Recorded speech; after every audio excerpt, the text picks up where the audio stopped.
숲속에서 자유롭게 놀아보았다면 우리에게 진정한 자유를 선물한 사람들의 발자취를 더듬어보는 이번 여행지는 어떠신가요?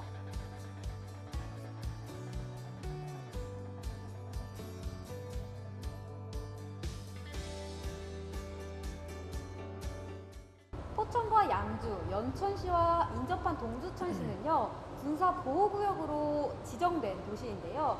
제가 이곳 자유와 평화를 상징하는 박물관에 왔습니다. 선생님 안녕하세요. 안녕하세요. 네. 이곳은 어떤 박물관인가요? 잊혀져 가고 있는 6.25 전쟁의 이해를 돕고 자유와 평화를 수호하기 위해 희생하신 분들의 뜻을 기리기 위해서, 그리고 유엔 참전국가의 우호 증진을 위해서 건립된 박물관입니다. 어쩐지 제가 오면서 보니까 박물관 시설도 굉장히 크고 이 앞에 막 탱크들도 보이더라고요. 이쪽에 박물관 내부로 들어오면 좀 더 메인 전시관이 따로 있을까요? 네네, 따로 있고 2층이 저희 주 전시실이고요. 올라오시면서 보셨던 야외 전시장에는 그 6.25 전쟁부터 현재까지 사용되고 있던 대형 군장비 16점이 전시가 되고 있고요. 여기 지금 있는 1층에는 그 기록물 자료실인 아카이브가 있고요. 그 다음에 비행기하고 탱크 시뮬레이터가 있어서 실제로 체험을 하실 수 있는 곳입니다. 그래서 2층이 주 전시실입니다. 네. 역사 속으로만 배워왔던 그 전쟁의 현장 속으로 여러분 함께 보시죠. 지난 2002년 문을 연 박물관에서는요, 6.25 전쟁에 참전했던 유엔 22개국에 대한 전시, 아울러 6.25 전쟁의 주요 전투 등을 살펴볼 수 있습니다. 제가 그동안 전쟁의 역사에 대한 내용을 글로만 들어왔는데 오늘은 눈으로 생생하게 보면서 좀 배울 수 있을까요? 저희 이곳은 70여 년 전에 이제 발발한 6.25 전쟁을 좀 짧지만 강렬하게 체험할 수 있도록 만들어 놓은 인터랙티브 체험존입니다. 그럼 바로 한번 체험해 보실까요? 네.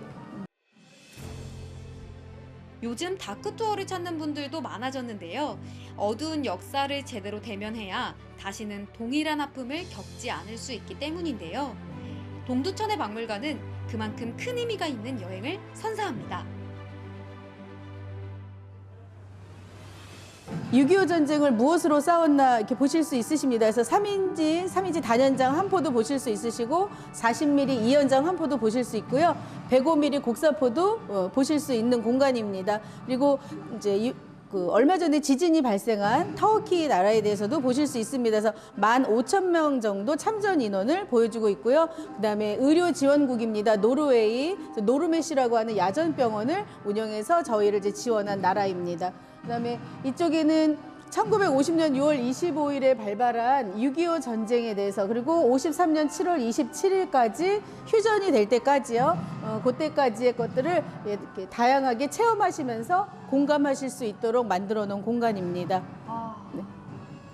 선생님 이렇게 직접 보니까요. 그림으로 더욱더 생생한 것 같고요. 네. 또 여기 박물관 내에서 원래는 보통 조용히 해야 되잖아요. 근데 이런 전쟁의 어떠한 폭주급이라고 해야 될까요? 소리가 빵빵하게 들리니까 네. 좀 더 실감나게 그 전쟁 현장들을 제가 듣고 볼 수 있는 것 같습니다.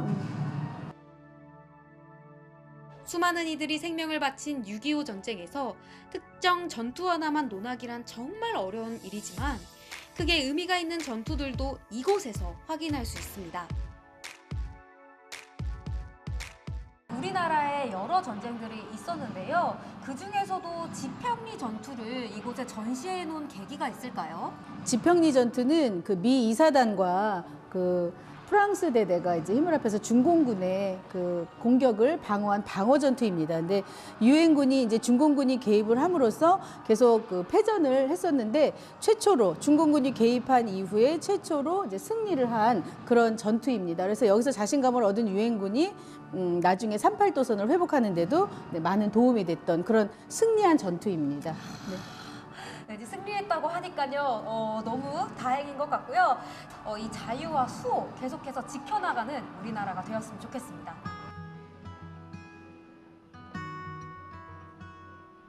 2층 전시관에서는 참전국의 군복과 물품들을 살펴볼 수 있고요. 참전국과 동두천시의 교류 관계를 확인할 수 있는 자료들도 확인할 수 있습니다.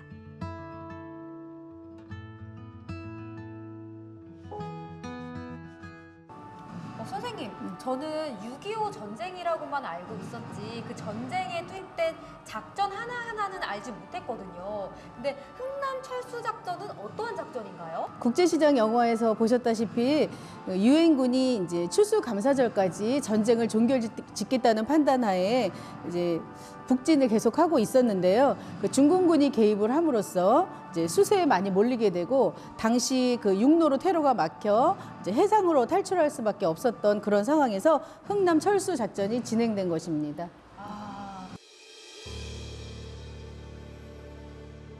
6.25 전쟁 당시에 긴박했던 작전, 전투를 들여다볼 수 있는 전시 내용도 눈길을 끄는데요. 치열했던 그날이 있었기에 이 순간이 있음을 생각해 봅니다.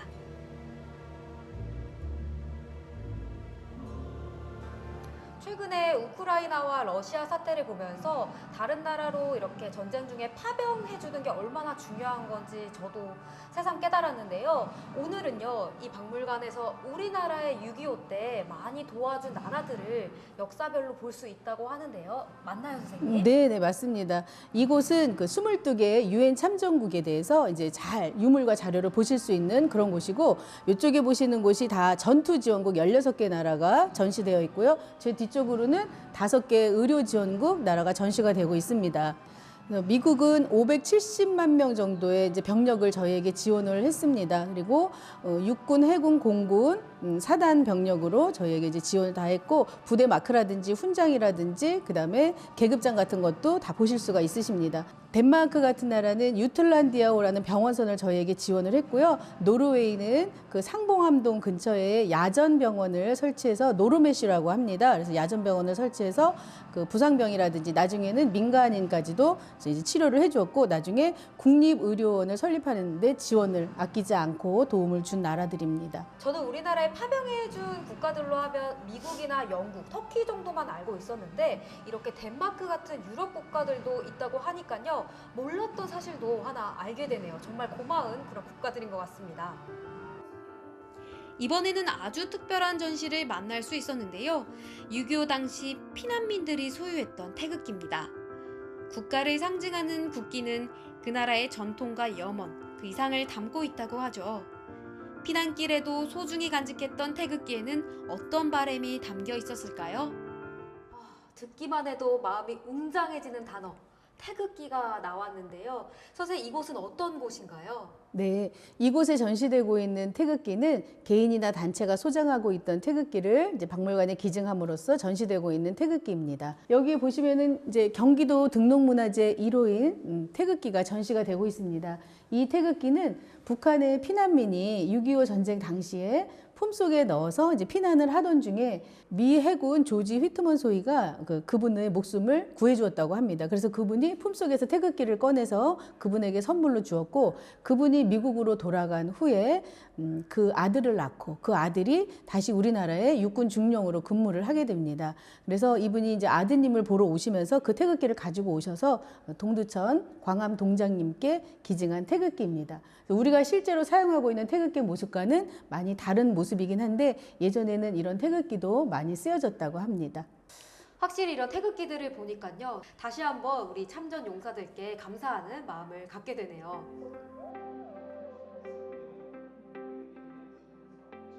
박물관 내에는 한국의 파스텔이라고 불리는 이호왕 박사 기념관도 마련되어 있는데요. 의학자이자 미생물학자인 이호왕 박사가 한국형 출혈열 한탄 바이러스를 세계 최초로 발견한 연구실이 바로 동두천시에 있다고 합니다. 지금 제가 이호왕 박사님이라고 하는 그분의 기념관에 왔는데요. 선생님, 이분이 어떤 분이신가요? 네, 이호왕 박사님은 6.25 전쟁 당시에 한탄강 주변에서 외국인 병사 3천여 명이 원인 모를 병에 걸려서 피를 쏟고 쓰러졌다고 합니다. 근데 그때 당시에는 병의 원인을 몰랐는데 20여 년 정도 지난 후에 이 병의 원인이 들쥐의 배설물에서 나오는 바이러스인 것을 최초로 이제 발견하신 분이세요. 그래서 이제 한탄강의 이름을 따서 그 한타 바이러스라고 이름을 명명하셨고 나중에 그 예방 백신인 한타박스도 개발하신 분이시고 그다음에 우리나라 최초로 노벨 생리의학상 수상 후보자이기도 하셨는데 2002년도에 돌아가셨습니다. 네. 코비드 바이러스 때문에 굉장히 우리도 이 바이러스에 대한 심각성을 전 국민이 다시 한번 깨달았잖아요. 근데 그 당시에도 이런 네. 한탄 바이러스를 백신을 또 개발하신 그런 박사님이라고 하니까 더욱더 감사한 그런 네. 분인 것 같습니다. 그러면 한번 둘러볼까요? 네.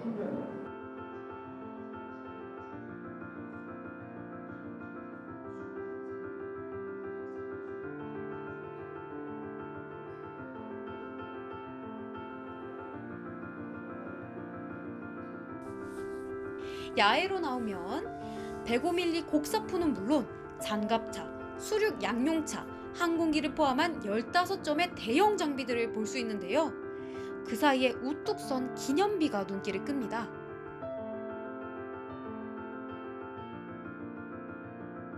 전쟁 당시에 많은 국가들이 우리나라를 도와주었지만 저는 유럽 국가인 노르웨이가 기억에 남는데요. 이곳 이 박물관에 노르웨이 기념비가 있다고요? 네, 바로 이곳인데요. 그 노르웨이 정부에서 이제 이동 외과병원하고 병원선을 파견했습니다. 그래서 동두천 지역의 병원을 개설하고 위험을 무릅쓰고 전쟁 고아라든지 부상병들을 많이 치료를 해주었습니다. 그래서 그 전공을 기념하기 위해서 당시 병원에서 같이 일하던 한국인 70여 명이 이 비를 세운 것입니다.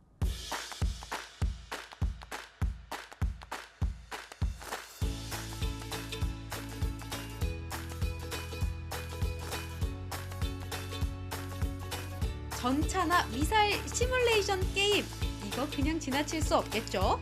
여기에는 이렇게 탱크를 직접 운전해보면서 체험할 수 있는 VR 체험 쪽이 있는데요. 제가 지금 직접 운전하면서 적들을 향해 발사를 하고 있는데 생각보다 탱크 VR로 체험해도 조준이 쉽지가 않고요. 자, 제가 저 적을 향해서 한번 발사해보겠습니다. 발사! 여러분, 아무래도 저는 이 전쟁에서 진 것 같습니다.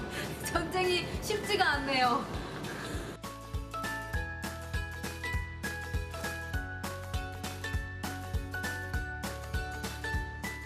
한번 운전대를 잡으면 멈출 수 없다. 생각보다 다양하고 실감나는 시뮬레이션 체험. 이번엔 헬기 조종사에 도전해 봅니다. 저 지금 하늘에서 거의 떨어질 지경이에요. 잘하고 계세요.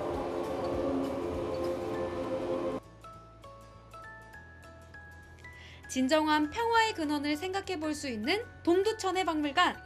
의미 있는 여행을 원하신다면요. 동두천의 박물관을 기억하세요.